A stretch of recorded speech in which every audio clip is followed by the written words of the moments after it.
Hello there, everybody, and welcome to the next Speedrun Interview. This time, I'm interviewing a Super Mario 64 speedrunner named LuuuWun. Hi Patrick, thanks for having me on to do this interview. Alright, let's get started with the interview. Why did you start speedrunning?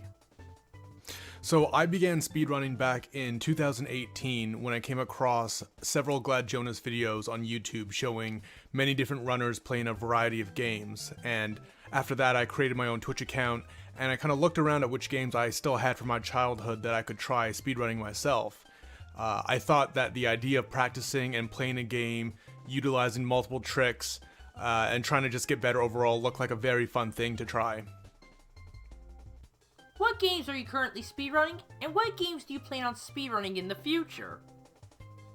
So I've currently been speedrunning Super Mario 64 16-star no LBLJ for just over a year now. And SM64 was, like many people, the first N64 game I got when I was a kid. And after watching a lot of Lunar Jump streams, I got inspired to give it a try myself. And as for other games, I've previously ran Majora's Mask, 80% glitchless, Mario Kart 64, all cups, no skips, and Star Fox 64, 80%. So I've kind of like played a bunch of different games in the past, but right now my main focus is SM64, 16, no LBLJ. But after my next PB in 16, my plan is to get back to Majora's Mask and sort of chop off some more time that I have accrued in my sum of best comparing to my PB.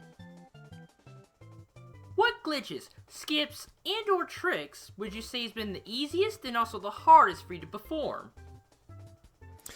So off the top of my head, obviously the one that will always come up first in my mind for me are BLJs and SM64 in the 16-star category, and you know, it's arguably one of, if not the most infamous tricks in all of speedrunning.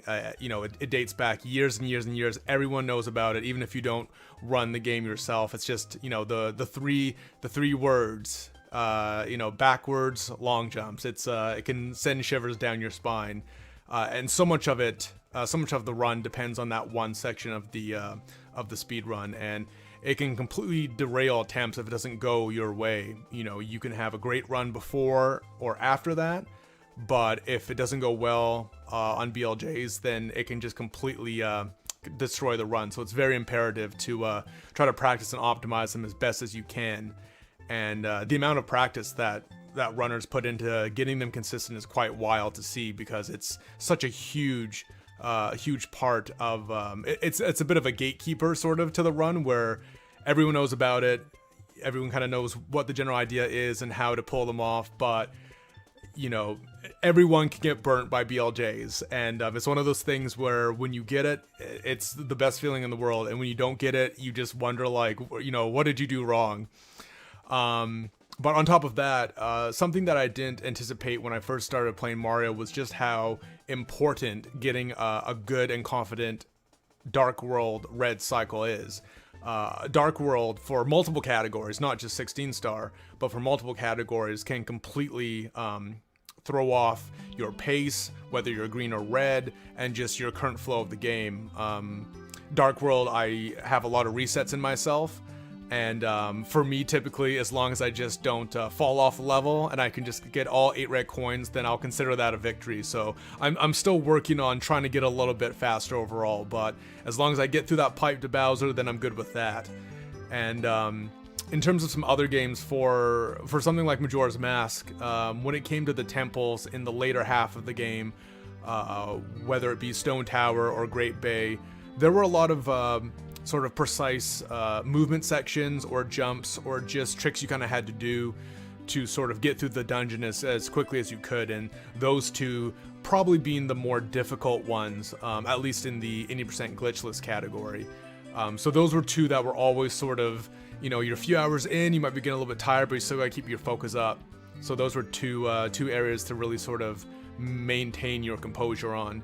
And as for Star Fox, similar to Mario 64 16-star with the BLJs, there was a trick, kind of a glitch called Katina Skip, and it's in the third level on Katina, where you'll be attacking a enemy mothership. And basically, if you do some clipping into the ship, you're able to destroy the hatches and skip a rather long boss fight and also a very long cutscene, which can literally, that's your reset point. So if you get it, you're good, you can move on. If you don't, you have to reset. And so as I got better at Star Fox, it was, okay, I gotta get this or else the run's done. So that was always a tough one to practice. There's a lot of things that could go wrong with that. Just like BLJs, it's like you got to practice that thing a ton to really understand sort of what's going on, what you're looking for, optimization, just building consistency and figuring out what's best to actually get you through that stage. What games were you shocked to see at the speedrun? Honestly, I'd say that there's not really a particular game that sort of shocks me to see other people run. I think nowadays, especially because, maybe a few years ago or a decade ago, speedrunning as itself was a bit more of a niche activity that people did, or a niche thing that people did on, Twitch or wherever they did it online. But nowadays, speedrunning has become much more mainstream. The average person who is sort of involved in the video game world or plays games themselves, they'll know what speedrunning is as a whole, and so they'll be able to sort of identify, different games they've seen or different runners. Honestly, there's nothing really that surprises me. I think speedrunning has really taken off, especially in the last 3 to 5 years, in the last half of the prior decade. And it's great to see, more exposure is always good, especially for something that sort of started, you look at some of the old school GDQs and how it was just, a couple people in a room, and how it grew up to be this huge thing with tens of thousands, if not hundreds of thousands of people watching online. So it's just great to see how much it's grown over the years. I will say, though, that one thing that always stands out for me is when people do really long sort of endurance marathon runs.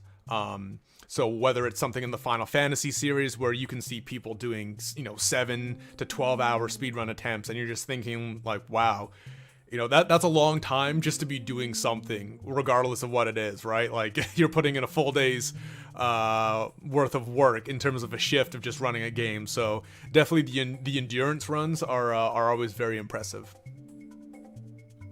What is your biggest goal for speedrunning?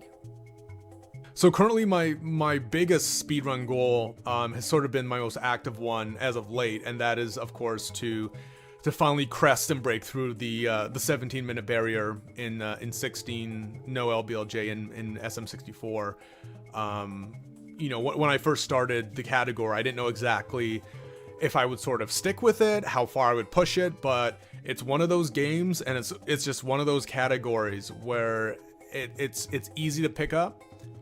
It's quick and fast to learn the route and some of the basics, but it's extremely hard to master. So the skill cap is, anyone can play it, but to get really good and to get to, some of the people in the top 20 or top 10, it's unbelievable just how high the ceiling is in terms of different skill sets. And just, you watch some of the elite runners and you can tell they've been putting in just so much time that it shows. Like you can see the difference. And so for me, that's sort of my main goal right now, is just to get one more PB in 17. I'm not going for anything crazy, just a nice 17XX, and then after that I'll be going back to Majora's Mask 80% glitchless, where I had a 346, which is about an hour, I think a little more than an hour off world record.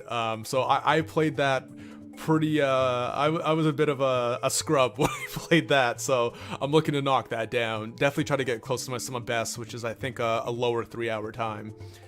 Going forward, that would be my plans in the future after Mario 64.